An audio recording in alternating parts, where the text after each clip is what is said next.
اب امریکہ سے ویسے ہی بہت عرصے سے تعلقات سرد ہیں، پھر یہ کہ جو بائیڈن سے بھی وہ انٹریکشن خان صاحب کا نہیں ہو سکا ان کے پریزیڈنٹ بننے کے بعد، تو ہم یہ سمجھیں کہ وہاں پر خان صاحب کی پالیسی ناکام رہی، یا خود امریکہ ہی نہیں چاہتا ہے کہ پاکستان سے تعلقات واپس بہتر ہوں، یا لیمیٹائز کر دیا انہوں نے؟ ہم کچھ لوگ آپے سے باہر ہو جاتے ہیں کوئی ایک آدھ واقعہ دیکھ کے. مثلا افغانستان میں سوویت یونین کو بھی شکست ہوئی تھی اور امریکہ کو بھی شکست ہوئی، تو ہم دونوں کو ایک دوسرے سے جوڑ دیتے ہیں، حالانکہ دونوں کی صورتحال مختلف ہے. سوویت یونین افغانستان میں شکست کے بعد ٹوٹ چکا تھا، اس کے کئی ٹکڑے ہو چکے تھے، لیکن امریکہ افغانستان میں شکست کے بعد یا نکلنے کے بعد ٹوٹ نہیں رہا، نہ ٹوٹ چکا ہے نہ ٹوٹے گا. دوسرا، اس کے بعد سوویت یونین یا روس اس کا جو وارث بن گیا تو وہ اکنامک پاور نہیں رہا تھا، بلکہ اس کے بعد اس کی اقتصادی حالت بہت خراب ہو گئی تھی، سنٹرل ایشین اسٹیٹ کی بھی اور روس کی بھی. اور پوٹن کو یہ کریڈٹ دیا جا رہا ہے کہ انہوں نے گورباچوف اور بورس یلسن کے بعد اس روس کو دوبارہ سنبھالا اور اکنامکلی بھی اور ڈپلومیٹکلی بھی اس کو دوبارہ ایک پاور بنا دیا. تو امریکہ کی جو عالمی حیثیت تھی وہ اپنی جگہ پہ برقرار ہے. تیسرا یہ کہ چین اس کے مقابلے میں تو آ گیا ہے، لیکن امریکہ کی حیثیت گھٹی نہیں ہے. مثلا ایک تو یہ ہو سکتا تھا نا، ماضی میں ایک سپر پاور زبوں حالی کا شکار ہو جاتا یا وہ ختم ہو جاتا، اس کو دوسرا آ کے ریپلیس کر لیتا. اور لیکن اب ایسا نہیں ہوا ہے کہ کوئی امریکہ تباہ ہو گیا تو اس کو چین آ کے ریپلیس کر رہا ہے. چین اس کے مقابلے میں آ رہا ہے اکنامک فرنٹ پہ، لیکن وہ خود اپنے قد کو بڑھا رہا ہے، امریکہ کا قد کم نہیں ہوا ہے. تو اس لحاظ سے اگر آپ دیکھیں تو امریکہ کی جو لابنگ کی صلاحیت ہے وہ اسی طرح برقرار ہے، اور نہ ہمیں چین یہ کہتا ہے کہ آپ ہماری دوستی کی خاطر امریکہ سے دشمنی کر لو. اب بدقسمتی یہ ہے کہ اس معاملے میں بھی عمران خان صاحب کی حکومت نے ایسی افراط و تفرید کر لی کہ مثلا جو امریکہ کی ضرورت تھی اپنی افغانستان کے کنٹیکسٹ میں، وہ ہم نے تو ان کو دے دیا. جو بار بار یہ کہتے بھی ہیں کہ ہم نے طالبان کو ان کے ساتھ بٹھا دیا، حالانکہ ہمیں امریکہ سے طالبان میں امن لانی چاہیے تھی. ہم نے امریکہ کی طالبان سے ڈیل تو کرا دی اور اس کو سیف ایگزٹ تو دے دیا، لیکن اس سے افغانستان میں امن نہیں لائے، بلکہ امریکہ اب جب یہاں سے نکل رہا ہے تو افغانستان کو تباہی کے سپورٹ کر کے نکل رہا ہے. دوسرا، اس پورے عرصے میں مثلا اگر افغانستان میں ان کی ضرورت تھی اور ہم ان کو ڈیلیور کر رہے تھے، اور پچھلے 12-13 سال میں پہلی مرتبہ ڈونلڈ ٹرمپ اور زلبین خلیلزاد اور امریکی سیکرٹری آف اسٹیٹ وہ پاکستان کی تعریف کر رہے تھے، تو اس کے جواب میں ہم نے ان سے کچھ نہیں لیا. مثلا ان کو اس پہ آمادہ کیا کہ وہ پاکستان کے ساتھ مختلف مدوں میں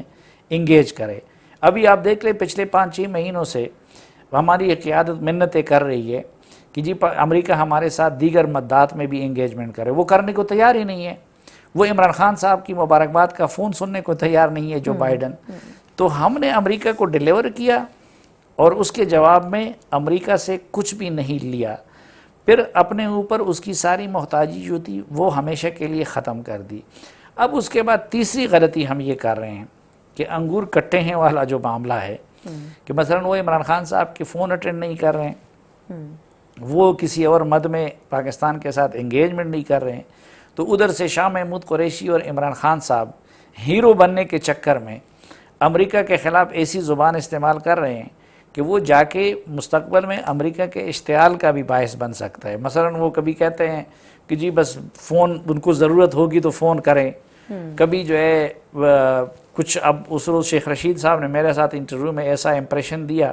کہ جیسے امریکہ کو شکست دلوانے میں ہمارا بھی کوئی کردار تھا یا ہم جو ہے امریکہ کی کوئی پرواہ نہیں کرتے. تو یہ جو امریکہ کا پاکستان کے ساتھ اس وقت جو ایک تعلق ہے اور بے رخی کا اس وقت ہے، لیکن اس میں جا کے مستقبل قریب میں ایسا ہو سکتا ہے کہ ماضی میں تو پاکستان کا سٹک اینڈ کیرٹ کا تعلق تھا، لیکن اگر یہ رویہ ہمارا رہا تو یہ ہو سکتا ہے کہ مستقبل قریب میں ہمارے لیے صرف سٹک رہ جائے اور کیرٹ انڈیا کی طرف چلا جائے. اور پھر اس میں ایک اور غلطی جو انہوں نے کی وہ یہ کہ چونکہ ان کو نہ ڈپلومیسی کا تجربہ ہے، شاہ محمود قریشی صاحب سمجھتے ہیں لیکن وہ خان صاحب سے اتنے خوفزدہ رہتے ہیں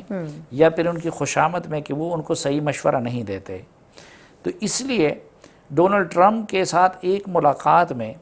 یہ اتنے ایکسائٹڈ ہو گئے اور یہ لوگ اتنے ایکسٹریم پہ گئے ڈونلڈ ٹرمپ کے چند الفاظ کی وجہ سے کہ واپس آ کے عمران خان صاحب نے پورا اس دورے کا جشن بھی منایا. آپ کو یاد ہوگا کہ ایئرپورٹ پہ ان کا استقبال کیا گیا کہ جیسے کوئی وہ کشمیر فتح کر کے لوٹ رہے ہیں. حالانکہ اگر ڈونلڈ ٹرمپ نے ثالثی کی بات کی تھی تو یہ تو امریکہ کا ہر صدر کرتا تھا, لیکن پھر ہم نے دیکھا کہ جب UN جنرل اسمبلی کے موقع پر عمران خان صاحب گئے تو ٹرمپ صاحب نے اسے کہا کہ جی وہ مودی صاحب تو نہیں مان رہے, اور الٹا انہوں نے ہاؤڈی مودی کانفرنس جو ہیوسٹن میں کرایا اس میں ان کے سامنے مودی نے کشمیر کو ہڑپ کرنے کا ذکر کیا, اور نیچے جو لوگ کلیپ کر رہے تھے اس میں ڈونلڈ ٹرمپ بھی شامل تھا. تو ڈونلڈ ٹرمپ کو بیسیکلی انہوں نے مس ریڈ بھی کیا اور مس جج بھی کیا, لیکن اس کے ساتھ اتنی انتہا پہ گئے اور ساری جو انہوں نے اس حکومت نے انویسٹمنٹ کی تھی وہ ڈونلڈ ٹرمپ پہ کی تھی, اور یہ ذہن میں نہیں لائے تھے کہ یہ الیکشن جو بائیڈن یا ڈیموکریٹ بھی جیت سکتے ہیں. اب جب انہوں نے الیکشن جیتا تو انہوں نے جو سارے منصوبے ٹرمپ سے متعلق بنائے ہوئے تھے ذہن میں وہ سارے دڑام سے گر گئے, اور بائیڈن ایڈمنسٹریشن ابھی تک ان کے ساتھ انگیجمنٹ کے حق میں بھی نہیں ہے. اب میرے خیال میں امریکہ کی یہ بے رخی یا امریکہ کا پاکستان سے ناراض ہونا, کیونکہ ایک طرف عمران خان صاحب پاکستان کو لے گئے ہیں دوبارہ IMF کے پاس, دوسری طرف ہم ہے FATF کے گرے لسٹ میں,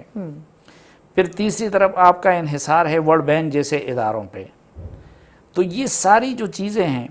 اس کا تو پھر ریموٹ کنٹرول امریکہ کے ہاتھ پہ ہے, تو وہ ادھر سے آ کے اگر ہمیں سکویز کرنے لگ جائے, کیونکہ اب آپ اپنے بیانات سے ان کو اشتعال بھی دلا رہے ہیں اور افغانستان کی محتاجی بھی نہیں رہی, تو یہ جو فیکٹر ہے یہ بھی میرے خیال میں مستقبل میں جا کے